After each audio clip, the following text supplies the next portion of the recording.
hyperbole, extreme exaggeration. As you know, we have an intern locked in a cupboard who we forced to watch Insiders so that the rest of the nation does not have to. That's how we know that Chris Bowen was on Insiders this morning. Have a look. Net zero by 2050 was set out by the IPCC as the minimum action required to avoid the catastrophic impacts of climate change. I mean, if you're not for net zero, you're for the catastrophic impacts of climate change. Unbelievable, Chris. unbelievable, Rita.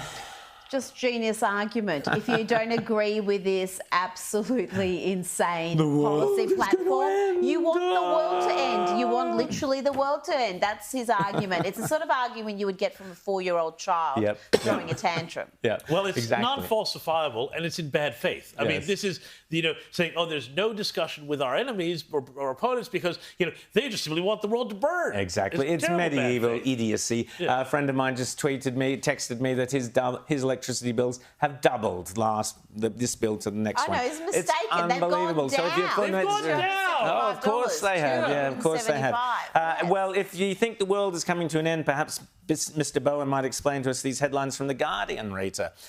Two different headlines. One, Spain's apocalyptic floods show two undeniable truths. The climate crisis is getting worse and big oil is killing us. That's the floods, and then Spain and Portugal suffering driest climate for 1,200 years. So which is it? Is it the floods or the driest? So, if you think the climate is catastrophic, just wait 6 to 12 months. It'll all change again, yeah. It'll change, James, tell us about the Vikings. Oh, I'm going to tell you about the Vikings. Have I got a story for you about the Vikings? Now, I want you all, everybody out there in TV land, conjure up an image of what you think a Viking kind of looks like as I tell you this story about a British outfit that develops curriculum materials for British school children in the failing state of Great Britain.